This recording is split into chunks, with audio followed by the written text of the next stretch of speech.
သာသနာတော်နှစ်2558နှစ်ကောဇာတက္ကရာ1386ခုနှစ်တရင်ကျော်လာပြီကျော်10ရက်2014ခုနှစ်အောက်တိုဘာလ16ရက်တနင်္သာရီတိုင်းဒေသကြီးကော့သောင်းမြို့ပြည်တော်အေးစီရီဓမ္မဗိမာန်တော်အတွင်ဆင်ရင်ကျင်းပပြုလုပ်အပ်သည့်ကော့သောင်းမြို့ဓမ္မမိတ်ဆွေများစုပေါင်းကျင်းပအပ်သည့်ဓမ္မသဘင်အခမ်းအနား၌ဟောကြားအပ်သောလောကသားတို့အတွက်မြတ်ဗုဒ္ဓ၏ကြိုးပမ်းချက်အပိုင်း54တရားဒေသနာတော်ဒီကနေ့ညဓမ္မသဘင်အခမ်းအနားကိုရှင်ဘုန်းတော်သခင်ရှင်တော်မြတ်ဖရာ၏မဟာကရုဏာဂုဏ်ကိုအာယုပြုကာတိကျူဖွဲ့ဆိုအပ်သောဝန္ဒနာပနာမအာတိတဂါထာကိုရွတ်ဆိုပူဇော်ခြင်းဖြင့်စတင်ကြရအောင်ယောကပကောတိဟိပိယပမေယံကာလံကရွန်တောတိဒုက္ခရာလိခေရံကတောလောကဟိတယနာထောနမောမာကာရုဏိကတတတယောနာထောဝိနိယမြာစွာတတဝါဤချမ်းသာစီးပွားလိုလားတောင်းတဂုံပေါင်းခါသဖြင့်နာထမြညာခြင်းရှင်တော်မြတ်ဖရာသည်ကပ္ပကောတိဟိပိဂရေကဘာအရေးအတွက်သင်္ချာတို့ဖြင့်တော်လဲအဘေမေယံရေတွေ့တိုင်းတာဖော်ပြခြင်းငါမစွမ်းနိုင်ပါသောကာလလေးအသိချေသိမ့်နေကဘာရှိကြသောကာလပတ်လုံးလောကဟိတယတတ္တလောကဤအကျိုးစီးပွားအလို့ငါအတိဒုက္ခရာနိဥ္စာအသက်ချေလိုက်အင်္ဂါမိတ္တကြီးမာသမိတာနှင့်တထာဇနီဆွန်ញင်းကြီးဟုကျက်တိထဝေငါးသွဲအစုအလုံးခဲရင်သောမူတို့ကိုကရွန်တော်ဖျားဖြစ်ရန်ရည်တန်ကြိုးကုတ်အာထုတ်တော်မူရသည်ဖြစ်၍ခေရန်လက်ချေမျက်လုံးအသက်ဆုံးရဲ့နှလုံးစိတ်ဝံကိုရောဤပင်မညင်းသို့ကတောဘဝတဏ္ဏကျိန်ဖန်များစွာရောက်တော်မူကြရချလေပြီ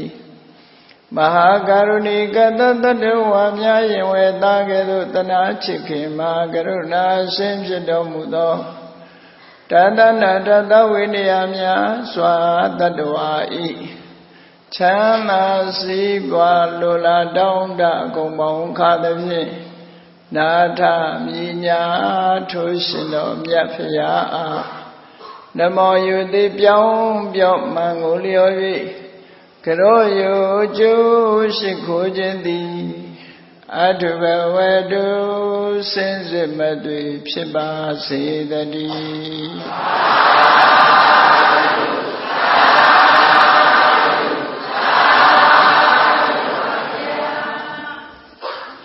လောကသားတို့အတွက်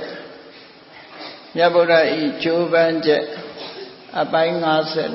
54လောကမှာအကိုယုံကြည်မှုကိုအခြေခံပြီးတော့မိမိတို့ကြည်ညိုရာမြတ်လို့ရာယုံကြည်ရာကိုယ်ွယ်စိတ်ကပ်နေကြတဲ့ဘာသာတရားတွေထိုဘာသာတရားကိုဟောပြောတဲ့ပုဂ္ဂိုလ်တွေဟာမြတ်စွာဘုရားမပွင့်ခင်ကတည်းကထင်ရှားရှိခဲ့ဘုရားမြတ်စွာလက်ထက်တော်အခါကာလတုန်းကဘုရားနဲ့ခစ်ပြန်အယူဝါဒရေးရာနဲ့ပတ်သက်ပြီးတော့တမျိုးစီဟောပြောနေကြတဲ့ခိုင်းဆရာကြီးတွေဘာသာရေးခေါင်းဆောင်ကြီးတွေပေါ်ပေါက်ခဲ့ဘူးလို့ပေါ်ပေါက်ခဲ့တဲ့မြတ်ကိုလူတွေဟာမိမိတို့ဆန္ဒနဲ့ကိုက်ညီတဲ့ကိုယ်ွယ်ရာတရားတွေကိုရွေးချယ်ပြီးတော့ယုံကြည်မှုအခြေခံပြီးတော့မျက်စိမိတ်ပြီးတော့ကိုးကွယ်ကြဘာသာတရားဟောပြောတယ်ဆိုတာဟာအကျဉ်းတရားနဲ့ပညာတရားလို့ဆိုတဲ့ဒီအချက်နှစ်ချက်နဲ့လုံလောက်ဖို့လိုအပ်တယ်အဓိကကတော့ ပညာတရားဟာလုံလောက်အောင်ရှိဖို့လိုတယ်ဘာသာတရားဟောပြောတဲ့ပုဂ္ဂိုလ်တယောက်ဟာပုဂ္ဂိုလ်တူဟာပြည့်စုံတဲ့အသိဉာဏ်ရှိမှသူရဲ့ဟောပြောချက်ဟာလွဲမှားမှုမရှိပဲဟောပြောတဲ့အတိုင်းဖြစ်တယ်လို့ဆိုတဲ့နေယနိက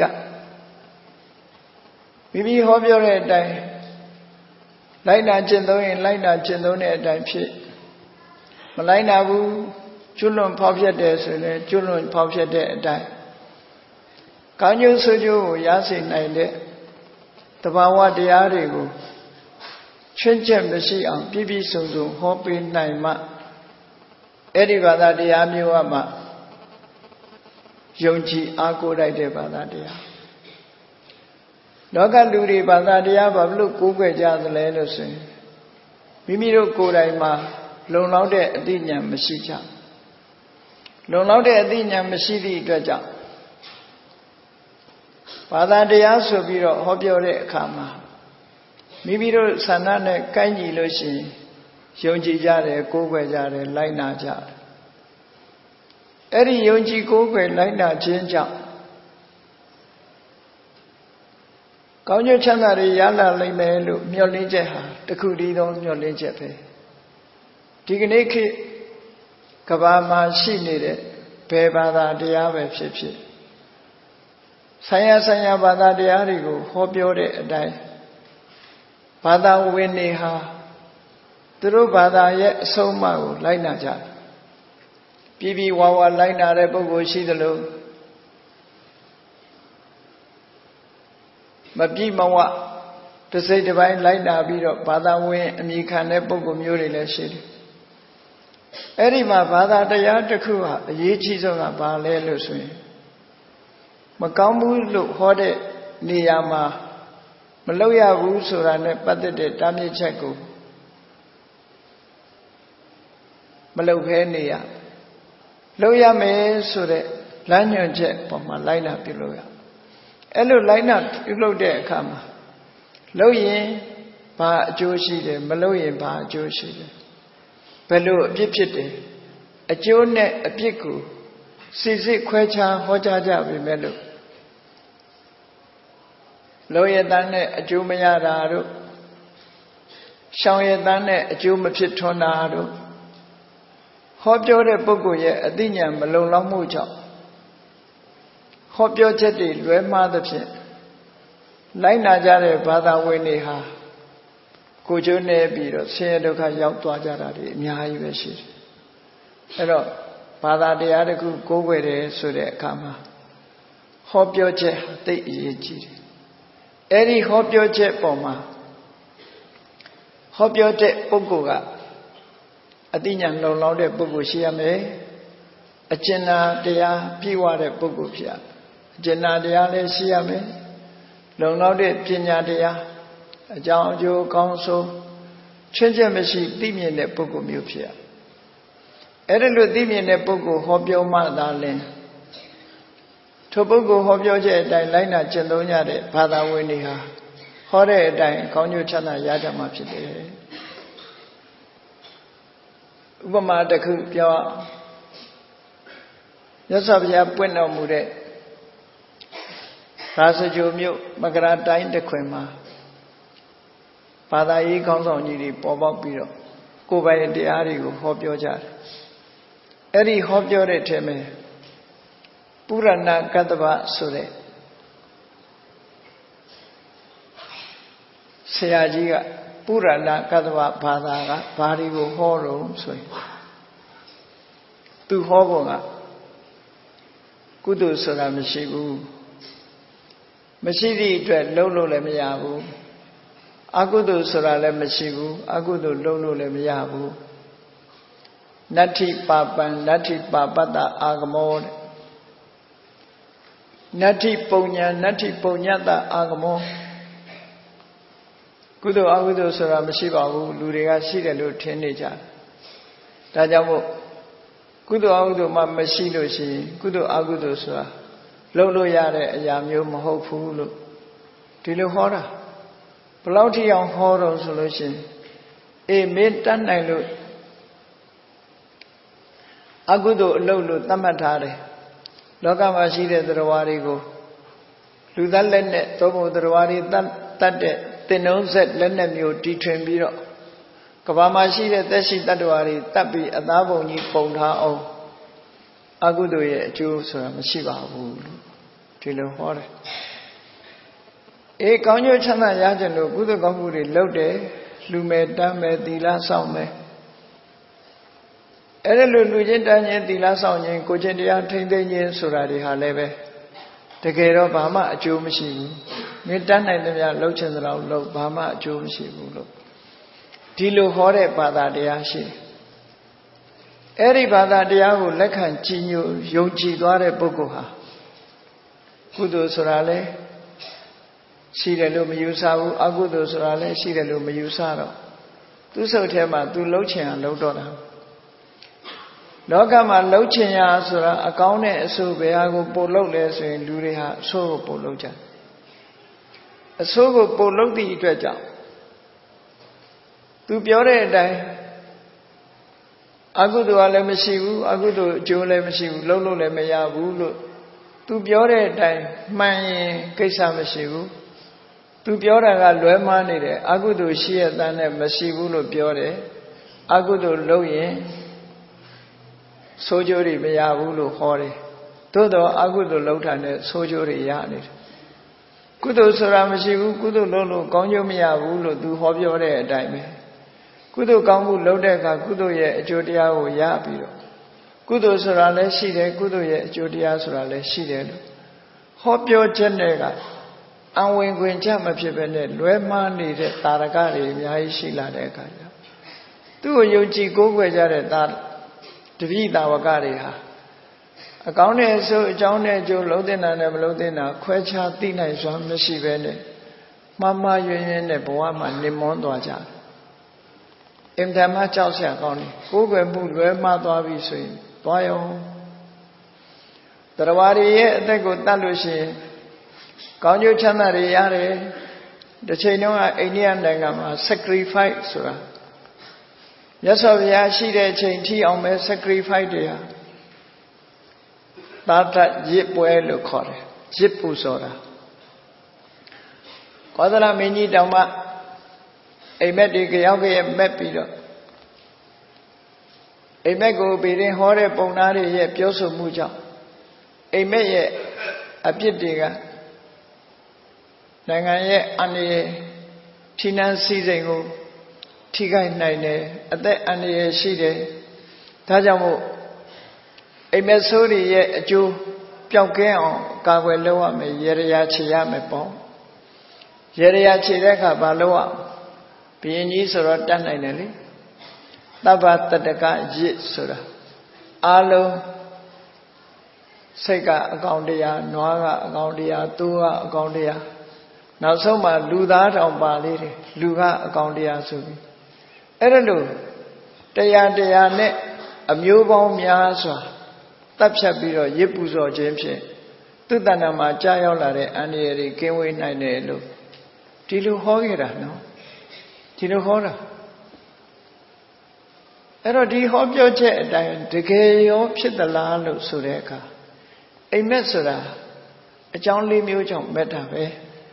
အကြောင်း၄မျိုးတည်းကတစ်မျိုးမျိုးကြောင့်မက်တာအိမ်မက်တိုင်းဖြစ်တယ်လို့ဒီလိုပြောတာမဟုတ်ဘူးတခါတရံကျမ်းမာရေးအခြေအနေမကောင်းလို့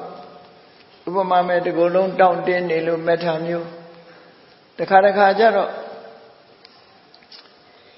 ဒီလူရဲ့ခန္ဓာကိုယ်မှာရေဓာတ်တွေအာဘောဓာတ်တွေများပြီးတော့မက်ထားရှိတယ်တခါတေဇောဓာတ်တွေလွန်ကဲပြီးတော့မက်ထားရှိတယ်တခါဝါယောဓာတ်တွေလွန်ကဲပြီးတော့မက်ထားရှိတယ်ဝါယောဓာတ်တွေလွန်ကဲနေတဲ့အချိန်မှဆိုရင်ကောင်းကင်ပြန်သလိုအိမ်မက်တယ်အာဘောဓာတ်တွေများနေတဲ့အခါရေထဲမှာဆင်းကူရသလိုအိမ်မက်တယ်ဒီလိုဓာတ်၆ချားလို့ဓာတ်၄ပါးမညီမျှလို့မက်ထားတွေကကျမ်းမာရေးနဲ့ပဲသက်ဆိုင်တယ်အကျိုးအပြစ်တစ်စုံတရာသက်ဆိုင်မှုမရှိဘူးတဲ့နောက်တစ်ခုကအနုဘုဒ္ဓပုပ္ပလို့ခေါ်တယ်အိမ်မက်ပြီဆိုလို့ရှိရင်သူကခံစားမှုတာတွေတွေ့ကြုံတာတွေဆွဲပြီးတော့လည်းမက်တတ်တယ် Honi donga, hula runga, huyadi runga. Mesui pounding in it. Twala ni time Josu Gerari sway biro. Ya, if you're there, come a mela that. Era a new Buddha Boba, swim at no corner. Eri swallow meta leve, Mandia Mobu. Pama, count your soju, so I'm a chinam. Now the good ememeta of our own say. Go lulare, nasi, malulare, nasi. Mamiare Tarawaria. Yamayanka. Go Josiwa Lulalu, the deep beta and in a mebera she. The Kadianjaro. Go Jupia Silui, Landway, a tin young in a beta murishi. Era would deal with Dopa Sanhara. Nadiga, Sombialu, in Memeta Muse, or a city. Manaleshi, Manaleshi. Go Gonyu Chunda Lulalu, in a bedushi, no Mandate. Erelo Movene, Chautone, Amen Mew, Pira Muso in Nole, Remada de Amaleshi, Maleshi. The Gero Lurima Chilame, Chinizu, Tomo, Chini Gondaku, Dre. Popa Nimeda, Shibi Name. Shibi Name and in it. Tinyam Yam Mela, Amen Muaro, Mandate to the soul. Eddie the Muve, money. Janet Domuga, Mamu to the Sur. Every people are a mayor, a Jew, a beauty, Kawe Vosoviro, Yeria Chile, Kama, Tarwari, a good tapido, Yeria Chile, Lisanity, Shirunga, Hogere, Eri Yeria Chiloshi, the Sojuri, Papia Piro, the Gudu Kamujo, Jamapi out there. Dilu Hobiora. Eri Hobyo Jetiha,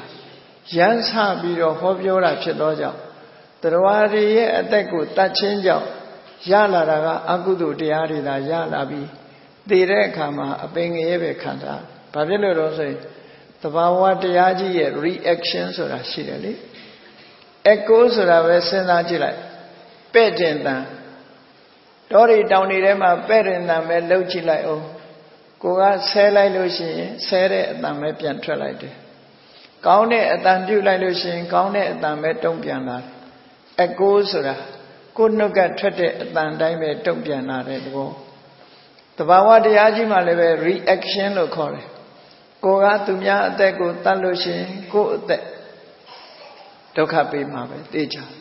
To Mia Usa, Colucian, go be see Piama. To the Badamia Piamalucian. Go Damia, Pimakaya, Duraga Mome. Tumiago, Lane, Lesata Lucian, Goha, a Lankaya, do Chetat, or Dilobo. A yet is a thousand Lucian, a yet moony Ludiama, Conyo Sojo, Tina Zomashibu, a Dipianari, Quepiautuare, Sura, Madame Chinshare. A yet moony reason, hallucination, look correct.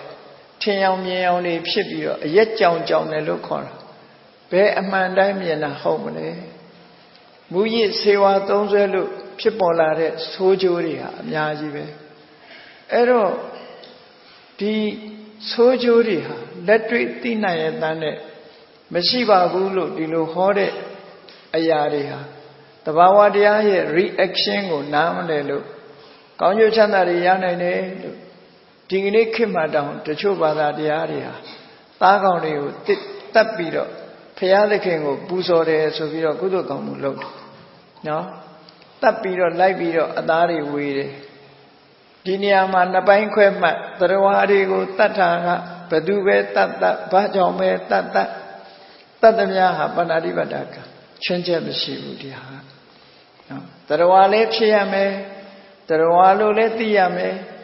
they say Lure say Lesiame. They only loaded the lady, so that in Angaya Piso Valushi, Padugo Marconio Chana Pina is Ramashu, Ta Paya Holo Psita Mohu, reaction to call it, the law of Niyama. Niyama de Aji to Solureta. Golode and Gopiam City. Loka is Bawa Vechi. The Yesi Sayan, the Epi Me Baume, the Yesi at the Mave and Baudelu Meshibu. ဓမ္မစိတ်ဆိုင်လို့ရှိရင်ဓမ္မပင်ပဲပေါက်မယ်တရက်ပင်ပေါက်တယ်လို့မရှိဘူးဒါပါလေတဘာဝတရားရဲ့နိယမဗီဇာနိယမလို့ခေါ်တယ်အဲ့တော့မကောင်းတာလုပ်တဲ့လူကအကောင်းဖြစ်လိမ့်မယ်လို့ဒီလိုကြံဖန်ပြီးတော့ယုံကြည်ပြီးတော့လုပ်နေတဲ့ဘာသာတရားတွေကိုမိမိကိုယ်တိုင်ယုံကြည်လို့ရှိရင်တော့အသက်တချင်းကြောင့်ဖြစ်ပေါ်လာမဲ့အကျိုးကျေးဇူးကတော့နော်ဒီဘဝဤအခြားမဲမှာဆင်းရဲကိုကတရားတွေကိုတတ်ဖြတ်သည့်အတွက်ကြောင့်ကိုယ်ကိုညှင်းဆဲတတ်ဖြတ်မဲ့နေရာကိုကိုရောက်သွားမှာပဲညှင်းဆဲတတ်ဖြတ်ခံရတဲ့နေရာဆိုတာငရဲရွာပဲလေဘယ်သူမှကာကွယ်မှာမဟုတ်ဘူးအဲ့ဒီကြလို့ရှင်ငရဲဘုံပဲရောက်တယ်ငရဲဘုံကလွတ်လာတဲ့အခါကျတော့အသက်တူခြင်းယောဂများခြင်းဆိုတာခုဘဝလူဘဝရောက်လာတဲ့လူတွေပဲကြည့်တယောက်နဲ့တယောက်မတူညီဘူးဆိုတဲ့သဘောတရားတွေတွေးရှိနေကြတချို့ကမွေးကြတဲ့ကအသေးမွေးလာတာရှိတယ်မွေးပြီးတော့သေသွားတာလည်းရှိတယ်မွေးပြီးတော့ယောဂဝေဒနာတွေနှိမ့်ဆက်ပြီးအသက်တူတဲ့ပုံကိုယ်တွေရှိတယ်ဘာဖြစ်လို့ဒီလိုကွဲပြားခြားနာသလဲတချို့ကြတော့ချမ်းချမ်းမာမာကြီးမွေးလာတယ်ချမ်းသာတယ်အသက်ရှည်တယ်လူဘဝမှာ80 80 90ဒီလိုနေသွားဘာဖြစ်လို့ဒီလိုဖြစ်ရလဲဆိုင်ရာအကြောင်းတရားတွေဆိုတာရှိနေအဲ့ဒါကိုမြတ်စွာဘုရားကြတော့မှန်မှန်ကန်ကန်နီးလန်းပေးပြီးတော့ဟောပြောတယ်လေရီဆရာတော်ကြီးပရမတ္ထဒီပနီဆိုတဲ့စာအုပ်ထဲမှာရေးထားတာရှိတယ်မိပူဇော်တဲ့ပုံနာတွေနဲ့ပတ်သက်ပြီးတော့မိပူဇော်လို့ရှိရင်ကောင်းကျိုးချမ်းသာတွေရတယ်လို့ယုံကြည်ပြီးမိပူဇော်ခြင်းဖြင့်ပြမာတွေနဲ့ဆက်သွယ်မှုရတယ်ကောင်းကင်ဘုံနဲ့မီးနဲ့ဆက်လို့ရတယ်ဆိုပြီးတော့ယုံကြည်ပြီးမိပူဇော်ကုသိုလ်ကောင်းမှုကိုတခြားကုသိုလ်ကောင်းမှုတွေမလုပ်ဘူးအကုသိုလ်တွေလုပ်တယ်မိပူဇော်တေဂန်ဤကြတော့ဘာဖြစ်လဲမီးမြင်တယ်နော်အိမ်မက်မဲ့တလို့တေဂန်ဤတေငယ်စောနဲ့မျောနေမိတော့ကြီးတွေမြင်လာအေးမိတော့ကြီးမြင်တဲ့အခါကျတော့ဘာပြောကြလဲအားပေးကြတယ်အေးအဲ့ဒီမိတော့ကြီးဟာဗြဟ္မပြေကိုအဲ့ဒီမိကမင်းပို့ပေးလိုက်မယ်အဲ့ဒါမင်းဗြဟ္မပြေရောက်မဲ့မိပဲလို့ပြောတယ်ဟိုကြတော့တကယ်လည်းသိရောဘယ်ရောက်သွားတော့အဝီစီးရောက်သွားတယ်သူမြင်တဲ့မိကဗြဟ္မပြေကမိမဟုတ်ဘူးအဝီစီးမိဒီလိုဖြစ်ပါပြောတဲ့အတိုင်းမဖြစ်ဘူးလို့ဆိုလို့တယ်နော်အဲ့တော့ပြောတဲ့အတိုင်းမဖြစ်တဲ့အရာတွေကိုယုံကြည်ပြီးတော့ဆန့်ကျင်ဘက်နဲ့လိုက်နာကျင့်သုံးမယ်ဆိုရင်အဲ့ဒီဘာသာဝင်ဟာတဏှာဆရာအကောင်းဆုံးပဲဒုက္ခရောက်သွားမယ်လောကသားတို့အတွက်အကျဉ်းတရားနဲ့ပညာတရားနဲ့ဟောပြောတဲ့ဘုရားမြတ်စွာဟာလူသားစစ်စစ်ဖြစ်တယ်တရားတွေပေါ်မှာအကျဉ်းတရားထားပြီးတော့ဒီမှန်ကန်တဲ့လမ်းစဉ်ကိုဟောပြောနိုင်အောင်လေးတင်ကျင်တဲ့ကဝတသိန်းပါရမီတွေဖြည့်ပြီးတော့ထူးခြားတဲ့အသိဉာဏ်ကြီးတစ်ခုကိုရသဗ္ဗညုတဆိုတာချွင်းချက်မရှိအလုံးကိုသိတယ်နော်ဘယ်လောက်ထိအောင်သိသလဲလို့ဆိုရင်မြတ်စွာဘုရားရဲ့အသိဉာဏ်တော်ကြီးဟာအေးဒီအလုပ်လုပ်လို့ရှိရင်ဒီရဲ့အခြားမဲမှာကောင်းတာလုပ်လို့ရှိရင်ကောင်းတဲ့အတိုင်းအတာဘယ်ထိအောင်ကောင်းတယ်ဆိုးတာလုပ်ရင်လည်းဆိုးတဲ့အတိုင်းအတာတစ်ခုကဘယ်ထိအောင်ဆိုးတယ်ဆိုတာကိုလူတယောက်လင်စိတ်ပေါင်း16မျိုးနဲ့ခွဲခြားပြီးတော့စိတ်အမျိုးအစားပေါင်း16မျိုးကိုခွဲခြားပြီးတော့မြတ်စွာဘုရားသိစုပေါင်းပြီးတော့အခုလိုတရားနာနေကြတဲ့လူတွေကိုတောင်မှပဲမြတ်စွာဘုရားကတရားဟောပြီဆိုရင်ဒီလောက်များတဲ့လူတုပရိသတ်ကြီးထဲမှာတယောက်ဟာဘာတွေတွေးနေတယ်သူ့အခြေအနေကဘယ်လောက်ရှိတယ်ဘယ်ပုဂ္ဂိုလ်ဘယ်စကားလုံးလေးပြောလိုက်ရင်နားလည်မယ်ဘယ်ပုဂ္ဂိုလ်ကဘယ်စကားလုံးပြောမှနားလည်မယ်ဆိုတာတွေကိုအကုန်သိပြီးမြတ်စွာဘုရားဟောတာဘုန်းကြီးတို့လိုရမ်းဟောနေရတာမဟုတ်ဘူးဘုရားဟောတဲ့ဟာမျိုးမြတ်စွာဘုရားကအဲ့ဒါလိုပညာအနေနဲ့ကသဗ္ဗညုတဉာဏ်တော်ကြီးရှိလို့လောကသားတွေရဲ့အကျိုးအတွက်မှန်ကန်တဲ့လမ်းစဉ်ကိုဟောပြောဆုံးမခဲ့တာအေးဘုန်းကြီးတို့တွေဘုရားဘာသာဖြစ်ရတာဟာအလွန်ကံကောင်းတယ်ဘာဖြစ်လို့ကံကောင်းတယ်လဲလို့ဆိုရင်တရားကလွဲမှားတာမရှိလို့ကံကောင်းတာလှုပ်တာမလှုပ်တာကိုတာဝန်နော်ဘုရားဟောတဲ့တရားဟာလွဲမှားမှုလုံးဝမရှိဘူးကိုမလှုပ်လို့ရှိရင်ကောင်းတာကိုမလှုပ်ရင်ကိုမရမှာပဲရှိတယ်ဆိုးတာတွေကိုကိုမရှောင်လို့ရှိရင်ကိုပဲဒုက္ခရောက်မှာပြီမြတ်စွာဘုရားသခင်ကိုရောမြတ်ကဟောတယ် Tava Babata Agarana, Kudala Tupa Tamara, Agudu Manavia Malone, Kudu Manavia Mimitanama, Jesu on those. The Chava in a lower matu, Puravadama, Lotene Agudu Elumashu, Loya me Agudu Samashu, Maloa Bube Hore, Agudu. Maloye Babjim, Soju Agudu ye, Tabawago, Tawisa, Toka Wipaka. Pishide Ubamame a say soda. Bear safe pip. Saya nice to Lu. Gentane a same you of yon. A say soda. Lu gone you beat I look low on you. No, Pierre safe pip. The Pa safe a safe serving bar, safe care safe pip. Say her. Do ye do that a young dying? You be my way. Era Luwe Agudoha, Louis Tanama Pin, Pedu Tanama Pipi, a Dinda de Kuya, Soju Bimame. Dido Sorabo, Tavawa or the horror. Soju Bimame. Comia de Yada, Kanago, Jobu Ya. So other flesh air, Ligoni Dang, which you say that Jama series, Pedu Shu, Ligam Yanamalifu,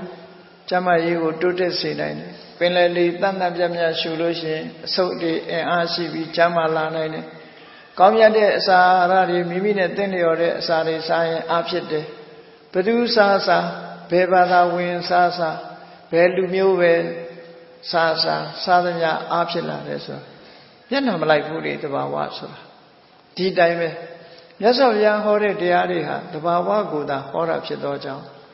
Did the Bawa die? Shawayama, Shawayame, Sawayam, Dirosola, no? Dajamo, Padadia, Taku, go where we so they come. Athenian singing Sensabi, Lolo Yare, Pada Mioda, Juche, Gogoja. Pada Loso, like Turu Lojima, Omedin. Now the Kushi did it. Pada de Yalo Sureniama, the Chubadaria. Paya the king and Mari, Paya the king, Luroja, Sari Pioja. Penacam Mabule, Penacam Yimbule. Paya that have a Nago where the Luri, none of Penacam to Bule. None is a Gabiojin Loyo, Pioloya. Nasi de Nagabalo, Pioreca, Badune Pio, Nagaro never Pio. Nagaro Piora, who like Lojara, Mola. No. Nagaro Piora, who like mediator, look on it. Lune Najama Sate Birao, mediator. Mediator, I need the same Piora. Luria, Yonji Lekan Biro, like Loja. Yejiboga, Nagaro Piora, Lekanya the Lube. Kongibo Mashi, the cause of the Nadi will send like Dalet Nape, Nago Vedabe. Kongibo and Najaro Baduga Piora, Tamando Sureduga Piora. Kongibo and Nago Badune said, Tamando never said. Tamando Ayo do set to get set to Yara home ho Badu Pior. Badu Piorna, Piorna. Janel Lurigaro, Tamando got the same like Naviro, yes, he may Yoni Jara. Ama Matu, no? Ero Kubanya Lulu Yara, the Kubam ship. Yasavia, so Mari Jaro, Kubanya Senda, Hodala Mahovula, no? Loba Shira Sura Makambu, Lusura Hodala Mahovula, Loba a jury with the Jasinaji, a jury. Toda Trata, Kamagon, Goago Sinaji, Toda a jury, Goago Sinaji, Moha. Lodina, Lodina, Madilu, do we need a Melodina, Lodina, Lutine, Lodina, Melodin, Mutine, Moha, Shira, Gomagon, Senachi, Goago, Sena, Yarakisa. E Lusura, Lova Shimabo, Hoba, Georgia, Lova Shima, Niluya, the Lusega Tenija. Lova machine, do Chana Mama, Hulu, Ludia Tenjano, Lova Shilu, Chana, Lutin. Loba Shilu Chandara Mahofu, De Chasenaji, Loba Shi, the Kove Simhave. Do you have a see generally?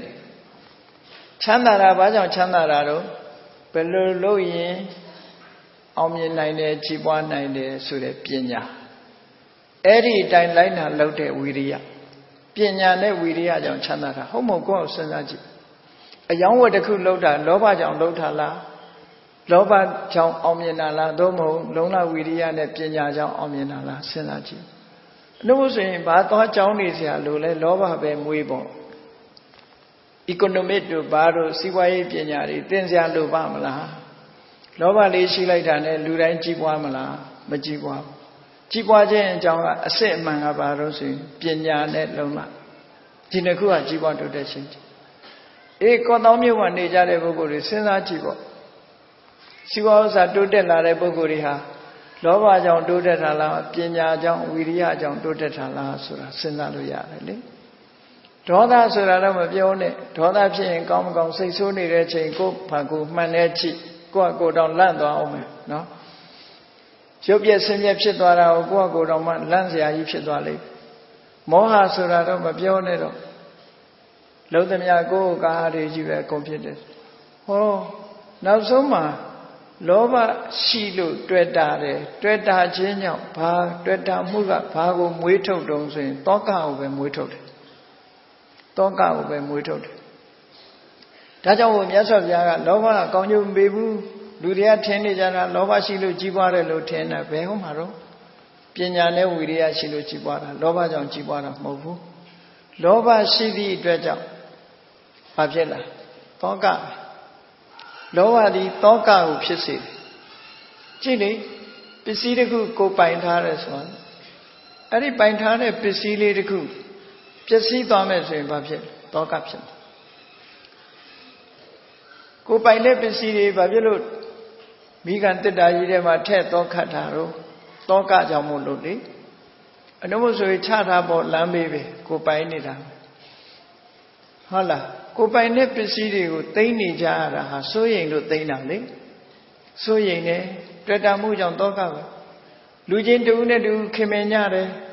မခင်မင်တော့ကမသိတော့သူဘာဖြစ်ဖြစ်ကိုမစိုးရိမ်တူနဲ့တူခင်မင်လို့လက်တွဲသွားပြီဆိုရင်တောကလာပြီလေသူ့အတွက်ပူတယ်ငါအတွက်ပူတယ်နဲ့ဖြစ်လာကြပူတယ်ဆိုတာကိုဘယ်သူကမွေးထုတ်လိုက်တာတောကလောဘကပဲမွေးထုတ်တာပဲလေတဏှာရာကမွေးထုတ်ပစ္စည်းတစ်ခုကြည့်ပေါ့ကိုပိုင်နေတဲ့မြေခွက်တစ်ခွက်ဆိုပါစို့မြေခွက်တစ်ခွက်စီမံကိန်းကြောင့်အဲ့ဒီမြေခွက်ကြီးပါသွားတော့မယ်ဆိုရင်ပူမှာပဲလေဈေးကောင်းကောင်းရလို့ရောင်းစားလိုက်ပြီးကိုယ့်လက်ကလွတ်သွားပြီဆိုပူသေးလားမပူတော့ဘူးလောဘကပဲရောက်သွားတော့ငွေထုတ်ကြီးပေါ်ရောက်သွားမြေပေါ်ကနေငွေပေါ်ရောက်သွားပြောင်းသွားတယ်လေလောဘကိုပိုင်တဲ့ကားတစ်စီးလမ်းမှာအစီရင်ဖြစ်လို့တိုက်လို့ခိုက်လို့ပူမယ်အဲ့ဒီကားကိုအတိုက်ခိုက်မဖြစ်ခင်ကနေပြီသူများကိုဈေးကောင်းကောင်းရလို့ရောင်းလိုက်တယ်အဲ့ဒီကားကိုပတ်စံချေပြီးတော့မှတခုဖြစ်ရောပူသေးလားမပူတော့ဘူးဘာဖြစ်လို့တော့ကားပေါ်မှာတွေ့တာမှုဆိုတာလောဘမရှိတော့ဘူးလေမရှိလို့မပူတာအဲ့ဒါကြောင့်မို့လို့သေချာစဉ်းစားကြည့်လောဘသည်တောကကိုသာမွေးထုတ်တာအဲ့ဒါကိုမြတ်စွာဘုရားကဟောလို့အဲ့တော့ဒီလောက်လက်တွေ့အသိဉာဏ်နဲ့ဆင်ခြင်စဉ်းစားကြည့်လို့မှန်ကန်တဲ့တရားမှန်ကန်တဲ့အဆုံးအမတွေရထားပါရဲ့တန်းနဲ့ဘုန်းကြီးတို့တွေမလိုက်နိုင်ဘူးဆိုလို့ရှိရင်ကိုယ့်ရဲ့တာဝန်သားလေးဖြစ်မှာမြတ်စွာဘုရားဆိုတာဒုံမေဟိကိစ္စံအာတပ္ပံအခါတာရောတထာဂတာလုံလဝိရိယကိုကိုယ်တိုင်လုံးဝမှာတဲ့ကျုပ်ပအထုံမှုကိုယ်တိုင်လုံးဝမှာမြတ်စွာဘုရားဆိုတာဟောရုံဟောတာဖြစ်တယ်လမ်းပြရုံပဲမရတာကိုမလုံးလို့မရတာနော်ဆင်းရဲဒုက္ခတွေရောက်နေတာကိုအကုသိုလ်ကိုမရှောင်လို့ဖြစ်တာလို့ဒီလိုမြတ်စွာဘုရားသခင်ကိုရောမြတ်ရဲ့လောကသားတို့အတွက်ကျုပ်ပအထုတ်တာဟာမှန်ကန်တဲ့နိလန်းကိုချပြခြင်းသာဖြစ်တယ်မှန်ကန်တဲ့အဆုံးအမတွေကိုရှင်းပြခြင်းသာဖြစ်တယ်မမယရင်ရှင်းပြမယ်ဆိုလို့ရှိရင်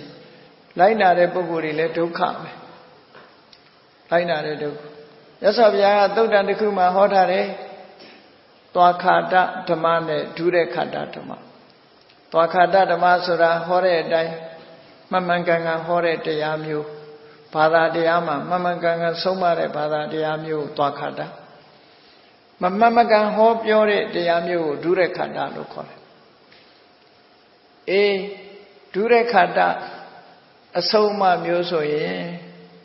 မလိုက်နာလေလေဘာသာတရားအတိုင်းမလုပ်လေလေလေကောင်းကျိုးချမ်းသာတွေရလေလေတဲ့သွားခန္ဓာဓမ္မရောက်တဲ့အခါကျတော့လိုက်နာမှအကျိုးရတယ်မလိုက်နာရင်အကျိုးမရဘူး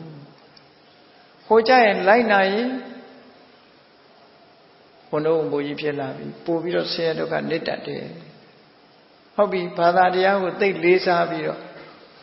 တာကောင်းနေတတ်တယ်ရစ်ပူစော်တယ်လှုပ်လိုက်လို့ရှိရင်တတ်လေးလေးဒုက္ခရောက်လေးလေးပဲဒီအကျိုးတွေကဘုသူစီလာမှာကိုယ်စီလာအဲ့ဒီကြတော့မှဘုရားသခင်ကငါကိုယ်တော်မြတ်ခွင့်လွတ်သည်လို့လုံးလို့ရမလားမရဘူးလူလောကတောင်မှပဲဟုတ်လားထောင်တန်းကြတဲ့ပြစ်မှုတွေကိုကျူးလွန်ပြီးတဲ့အခါကျတော့အေးငါကိုယ်တော်မြတ်ကိုတလိုက်လို့ရှိရင်မင်းထောင်ကလွတ်စေဘယ်လိုလုပ်ရ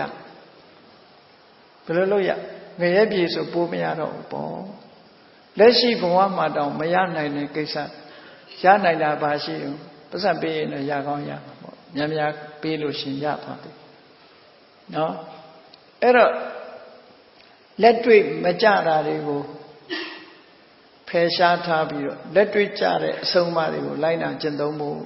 ကိုယ်ပိုင်အသိဉာဏ်နဲ့ဆင်ခြင်သုံးသပ်တတ်ဖို့လိုအပ်တယ်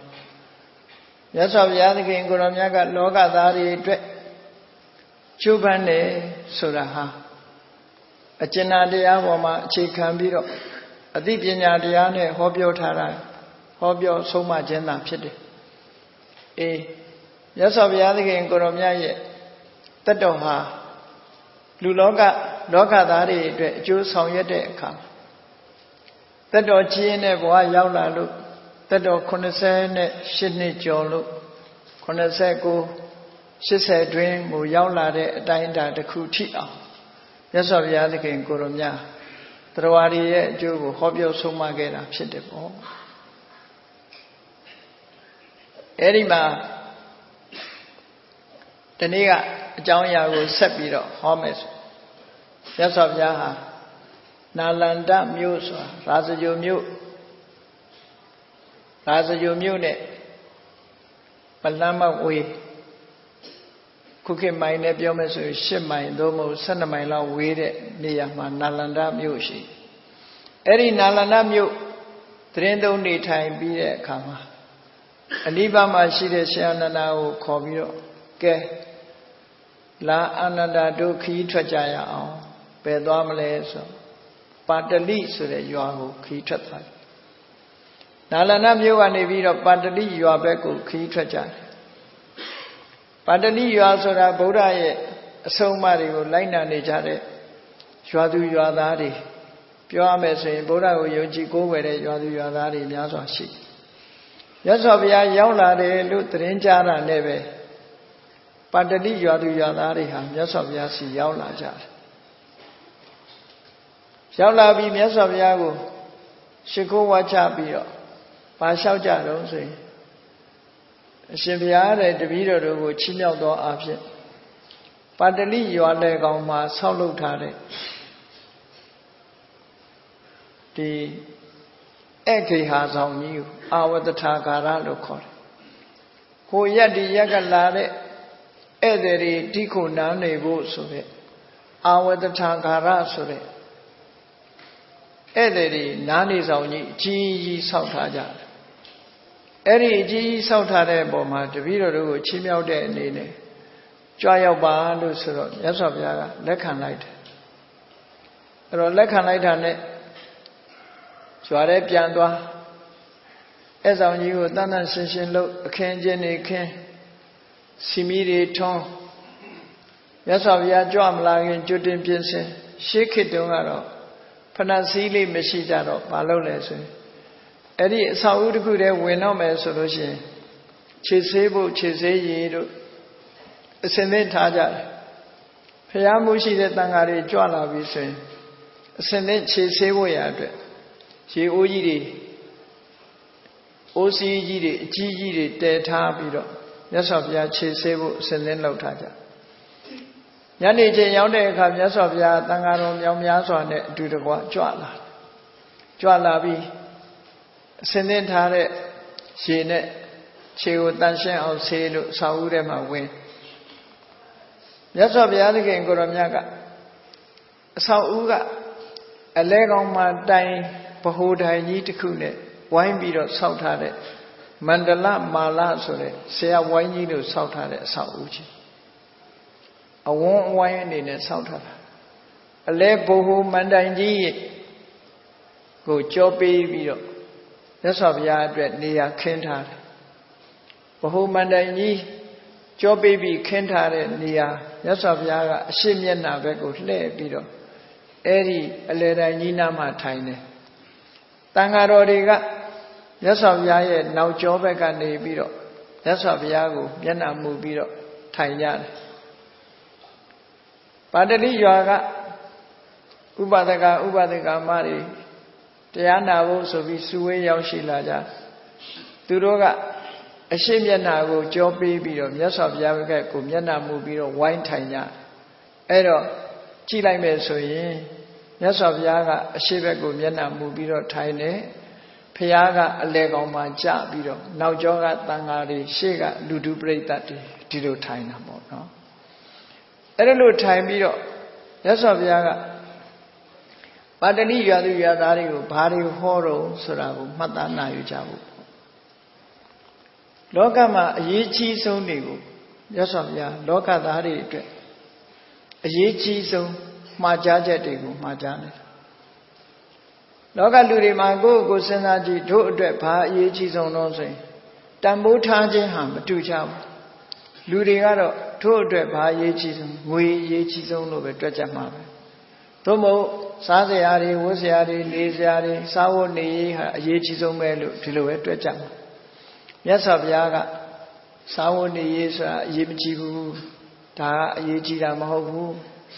နော်အရေးကြီးဆုံးကဘာလဲဆိုတော့ကိုကျင့်သီလဟာအရေးကြီးတယ်ဘဝတစ်ခုဟာဒီဘဝတည်းမဲ့မကြည့်ရဘူးဒီဘဝပြီးရင်နောက်ဘဝဆိုတာတွေတန်တရားနဲ့ပါကြည့်မယ်ဆိုလို့ရှိရင်နော်အင်မတန်တိုတောင်းတဲ့အမြင်ကလေးနဲ့ကြည့်မယ်ဆိုရင်စားစရာတောက်စရာကအရေးကြီးတယ်လို့လူတွေကထင်ကြလိမ့်မယ်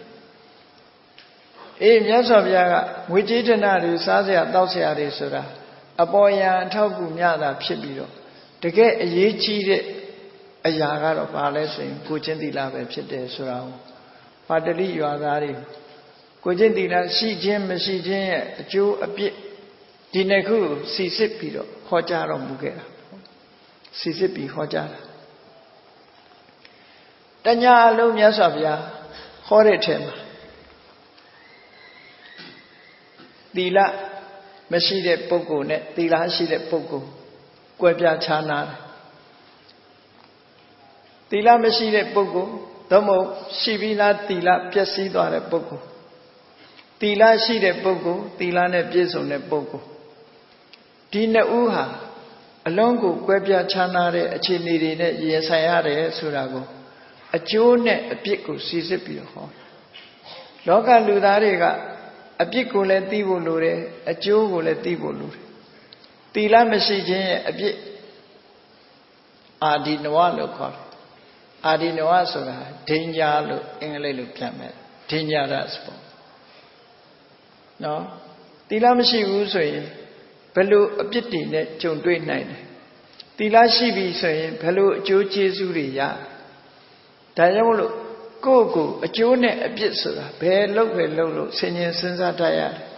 ငါလုပ်တဲ့အလုပ်ဟာအပြစ်ရှိတဲ့အလုပ်လား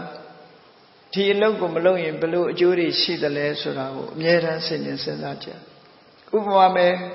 အကုသိုလ်နဲ့ကုသိုလ်ဆိုတာအကုသိုလ်လောကတန်ဝိဇ္ဇအပြစ်ရှိပြီးဒုက္ခဝိပါကမကောင်းတဲ့အကျိုးတွေဆင်းရဲတဲ့အကျိုးတွေကိုဖြစ်ပေါ်စေတယ်ဒါအကုသိုလ်ကုသိုလ်ကြတော့အနဝိဇ္ဇဒုက္ခဝိပါကကုသိုလ်ဆိုတာအပြစ်ကင်းတယ်အပြစ်ကင်းရုံနဲ့မကဘူးဒီကုသိုလ်ရဲ့အကျိုးကျေးဇူးဟာချမ်းသာတဲ့လိုချင်စရာကောင်းတဲ့နှစ်သက်စရာကောင်းတဲ့မြတ်လို့စရာကောင်းတဲ့အကျိုးကျေးဇူးတွေကိုရတယ်ဟောဒီတစ်ခုအမြဲတမ်းစီစစ်တတ်ဖို့လိုအဲ့ဒီစီစစ်ဖို့အတွက်မြတ်စွာဘုရားကပါဠိရွာကတရားဓမ္မတွေကိုအရေးကြီးတဲ့မှားကြားချက်တွေကိုမှားကြားဖို့ဒီသီလနဲ့ပတ်သက်ပြီးတော့အခြေခံအနေနဲ့မြတ်စွာဘုရားဟောတာဖြစ်တယ်အဲ့ဒီမှာနှစ်ခုရှင်းပြီးတော့မှတ်သားမယ်ဆိုလို့ရှိရင်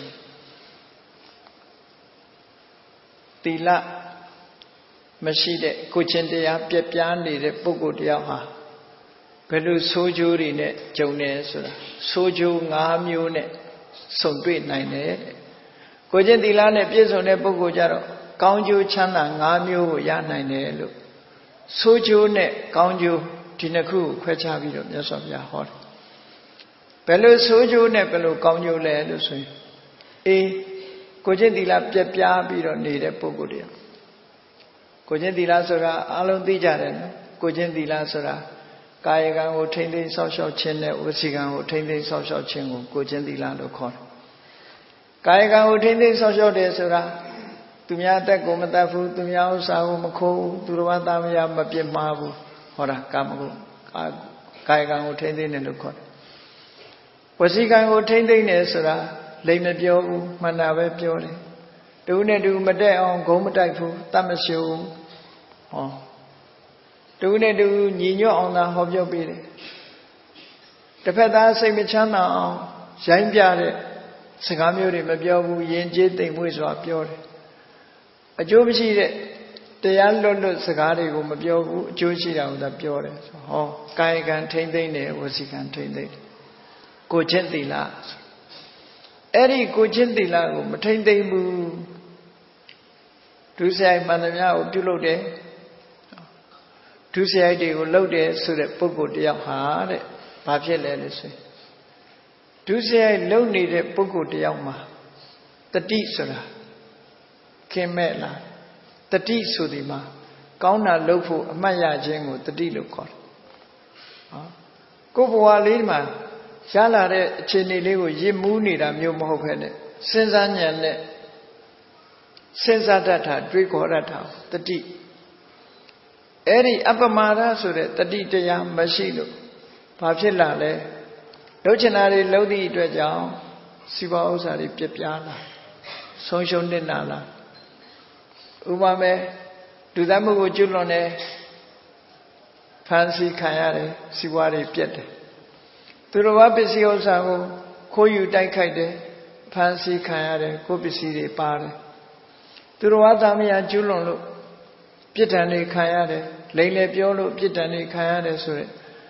အဲ့ဒီကိုချင်းတရားပြက်ပြားခြင်းကြောင့်ဖြစ်ပေါ်လာတဲ့ဆိုးကျိုးတွေကြောင့်သူဟာရထားတဲ့စီးစိမ်ဥစ္စာတွေလည်းလက်လွတ်ဆုံးရှုံးကုန်တယ်တဲ့ဒါအပြစ်တစ်ခုကိုချင်းသီလပြက်ပြားတဲ့ပုဂ္ဂိုလ်တယောက်ဟာ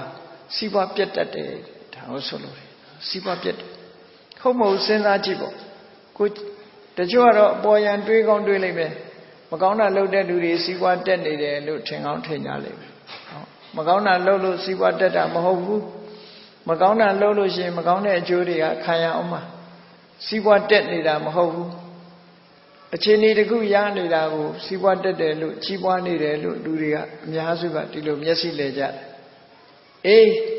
မကောင်းတာလုပ်တဲ့လူရဲ့အခြေအနေဟာနောက်ဆုံးကြတော့ဘာဖြစ်တယ်ဆိုတာစဉ်းစားကြည့်လေနောက်ဆုံးအခြေအနေထိအောင်စောင့်ကြည့်ရကိုချင်းတရားပြက်ပြားနေတဲ့ပုဂ္ဂိုလ်တယောက်ဟာကောင်းတဲ့လုပ်ငန်းတွေပေါ်မှာမေ့လျော့ပြီးတော့မကောင်းတဲ့အပေါ်မှာရစ်မူးနေသည့်အတွက်ကြောင့်နဲ့စီးစိမ်ဥစ္စာတွေလက်လွတ်ဆုံးရှုံးကုန်တတ်တယ်ဟုတ်ပြီကိုချင်းတရားပြက်ပြားသွားသည့်အတွက်ကြောင့်စီးပွားပြက်သွားတဲ့ပုဂ္ဂိုလ်တွေဟာအများကြီးရှိတယ်လူလောကစီးပွားတွေပြက်သွားနိုင်ဒါကကိုချင်းတရားပြက်ပြားခြင်းရဲ့အပြစ်တစ်ခုကောင်းကျိုးချမ်းသာကြတော့အပြန်သိရကိုချင်းသီလထိမ့်သိမ်းဆောက်ရှောက်တဲ့ပုဂ္ဂိုလ်ဟာဘယ်တော့မှမိတ်လျော့ရောမနေဘူးရထားတဲ့အခြေအနေတစ်ခုကိုမရစ်မှုဘူးဒါကြောင့်မို့ကိုရထားတဲ့စီးစိမ်ဥစ္စာတွေကနေပြီးတော့လှူတယ်တန်းတယ်ကုသိုလ်ကောင်းမှုတွေလုပ်တယ်နော်အခုလိုဗိမာန်တော်ကြီးတွေဆောက်လို့လှူဒန်းကြတယ်ဖျားတည်ကြတယ်ကြောင်းဆောက်ကြတယ်ကိုချင်းသီလရှိသည့်အတွက်ကြောင့်ကုသိုလ်ကောင်းမှုတွေလုပ်တယ်လုပ်သည့်အတွက်ကြောင့်စီးပွားဥစ္စာတွေကတိုးတက်များပြားလာတယ်ဟောသီလကိုချင်းတရားကောင်းတဲ့ပုဂ္ဂိုလ်ကစီးပွားဥစ္စာတွေတိုးတက်လာတယ်လို့ဒီလိုဆိုတယ်ပါတဏိရွာကလူတွေကိုမြတ်စွာဘုရားကိုချင်းသီလရှိခြင်းမရှိခြင်းရဲ့အကျိုးအပြစ်တွေကိုဟောပြောတယ်နောက်ဒုတိယအနေနဲ့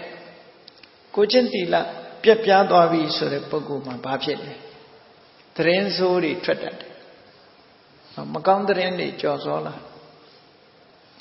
ကိုချင်းတရားပြပြလာတဲ့ပုဂ္ဂိုလ်ရဲ့လောက်ရဘေးကလူတွေကမြင်လာတဲ့အခါမှာဒီပုဂ္ဂိုလ်ကဘယ်လိုဆိုးတာဆိုတာကိုသိရှိလာကြ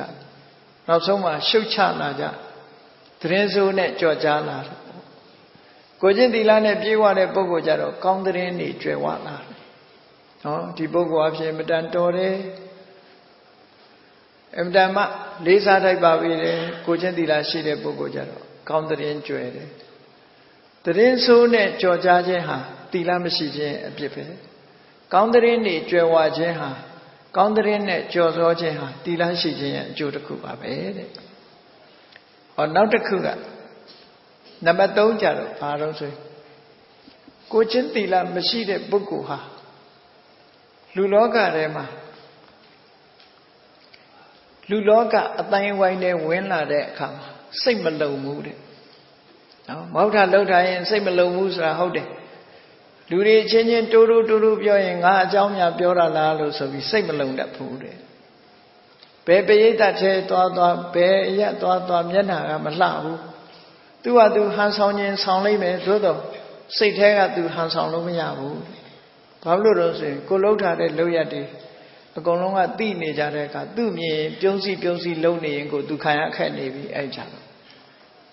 အဲ့ဒါကြောင့်ကိုချင်းသီလပြပြားနေတဲ့ပုဂ္ဂိုလ်ဟာလူကြားတဲ့သွားလို့ရှိရင်ဘေးကလူတွေကပြုံးခံရတာတို့မင်းငေါ့ခံရတာမျိုးတို့ဖြစ်ရတယ်အဲ့ဒါကိုချင်းသီလပြပြားခြင်းရဲ့ပရိသတ်တွေရဲ့အကြည့်ကိုခံရတာဟာအလွန်ရှက်စရာကောင်းတဲ့အနေအထားမျိုးတစ်ခုရတတ်တယ်ကိုချင်းသီလနဲ့ပြည့်စုံတဲ့ပုဂ္ဂိုလ်ကြတော့အိုးရွှင်လန်းနော်ဘုရားတကာကြီးကျောင်းတကာကြီးဂုဏ်သိက္ခာရှိတဲ့ပုဂ္ဂိုလ်လူကြီးလူကောင်းအနေနဲ့အများကဆက်ဆံကြတော့သူကသူလည်းရဲဝံ့တယ်ဝင်ဆန့်တယ်အများကလည်းလေးစားတယ်ဆိုတော့ဟောကိုချင်းသီလရှိခြင်းအကျိုးဒါတွေကဘုရားဟောလို့သိရတာမဟုတ်ဘူး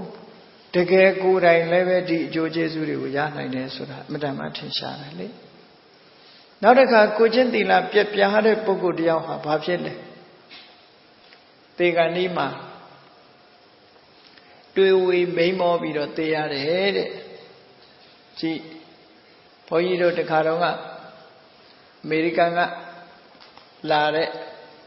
သေကံဤလူတွေကိုပြုစုတဲ့ nurse အမျိုးသမီးတယောက်နဲ့တွေ့ဘူးတယ်သူနာပြုအမျိုးသမီးတယောက်နဲ့တွေ့တယ်ဒီအကြောင်းတွေနဲ့ပတ်သက်ပြီးဆက်ဆက်ပြီးပြောတယ်သေကံဤလူတွေကိုဆေးရုံမှာသူအတွေ့အကြုံရပြောမစင်တချို့လူတွေကသေကံဤကြတော့ပြုံးပြီးတော့သေသွားတာတွေရှိတယ်တချို့ကြတော့ယုံကံပြီးတော့ရှုံမဲ့ပြီးသေသွားတဲ့ပုဂ္ဂိုလ်တွေရှိတယ်အမျိုးစုံပဲတချို့ကြတော့အော်ဟစ်ပြီးတော့မလုံနဲ့မကင်နဲ့ဆိုယုံကံပြီးတော့လေမဲ့ရွက်ပြီးတော့ကြောက်လန့်ပြီးတော့မျက်လုံးပြူးကြီးနဲ့သေသွားတာလည်းရှိတယ်တဲ့အဲ့ဒါဘာကြောင့်ဒီလိုဖြစ်တယ်လဲလို့ဆိုလို့ရှိရင်ကိုလှုပ်တဲ့လှုပ်ရက်တွေဟာသေကံဤကြတော့တိမ့်လို့မရဘူးတခြားအချိန်မှာလူမသိသူမသိအောင်ဖုံးကွယ်ထားလို့ရပြီမဲ့လို့ကိုယ့်ကိုဖုံးကွယ်လို့မရဘူးနော်နောက်ဆုံးတစ်ချိန်ရောက်လာတဲ့အခါမှာကိုယ့်ကိုကွယ်ခြင်းလို့မရဘူးလေတခါတော့ကဒီစာပေဖတ်ရှုတဲ့လူတွေသိကောင်းသိလိမ့်မယ်စာပေဖတ်ရှုတဲ့လူတွေမြန်မာနိုင်ငံကကုလသမဂ္ဂအတွင်းဝန်ချုပ်ဖြစ်သွားတဲ့ဥတန့်အကြောင်းကိုနိုင်ငံခြားကစာရေးဆရာအမျိုးသမီးတယောက်ကရေးတယ်နော်ဥတန့်ဆိုတဲ့ထုတ်ပတ်တီကိုရေးတယ်ရေးပြီးတဲ့အခါကျတော့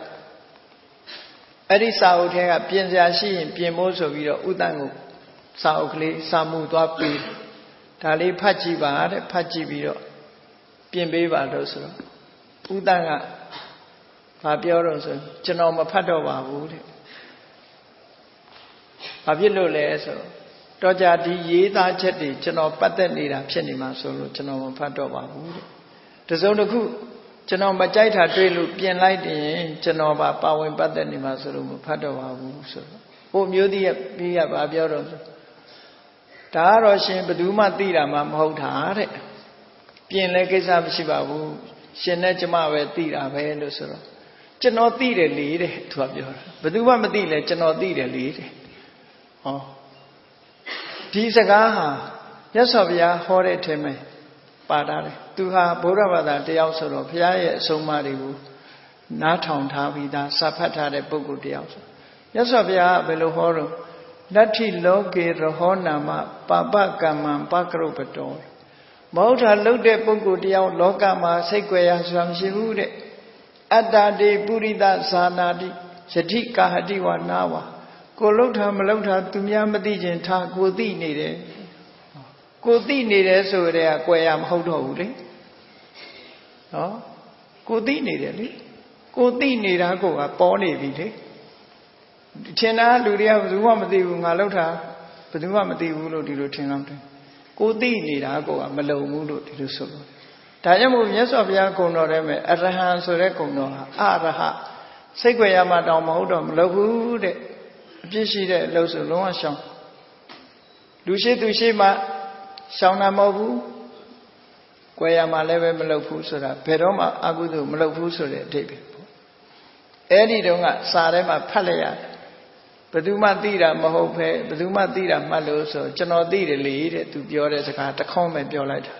Janodi lead, Baduma Madile, Janodi, Tajamulu, Padova, would Biolite.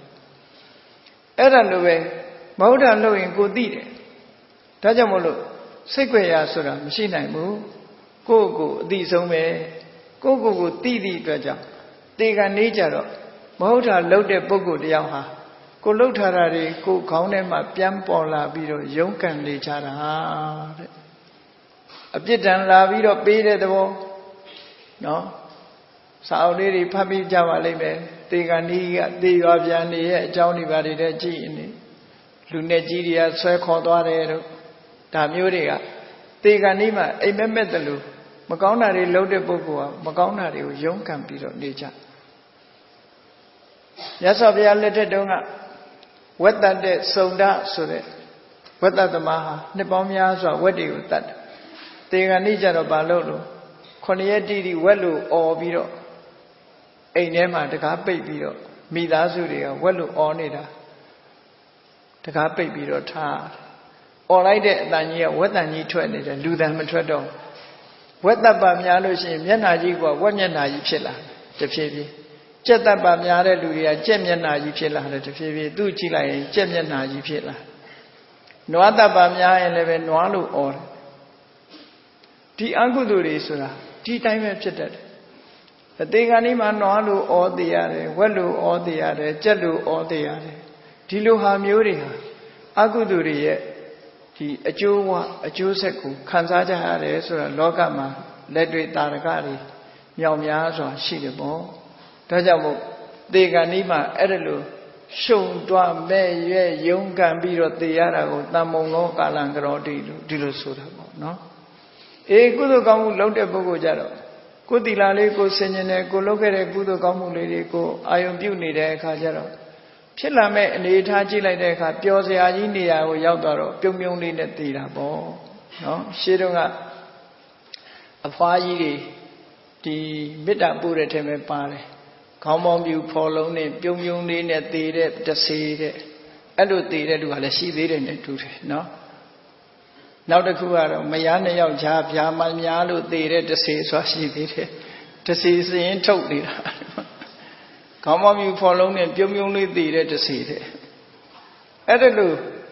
Lokajima, they can each allusion, tree, we net the Dwa Muriha, Magamu Agudu Lode Bogurie. Lanzo me. Eddie change Yamado. Peluma Pyong Lulu, Pyoma Mohodo, Pyonyan Lucian, Kurega. May you see that the Agudo Diari, Malone Pon, Tilusura, no? Eh, Tajamulo, Adamuno Galangrodi, Tariga, Dibwa Mayana, Pit.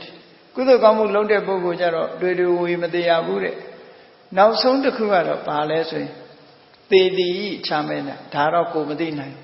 Yes, of Yaga, Pisa Vido Hotara, Goa, Yunji, Nina Lakana, Dajaro. Kodi Nainaji, Tila Machide Bogoha, Siwa Osa, Piasida de Macoundere, Josora de Payeta Te Wene, Kama Yone, no, Yanamadama Piare, the Kama Dudu, the Yare, Ta, Cogentila Piete Pogo. Cogentila, she de Bogo Jaro. E Cogentila, Chekan Viro, Pamimali or Nedi Dredjang, Gudu Gamuri, Lodi Dredjang, Siwa Osari, Tutete,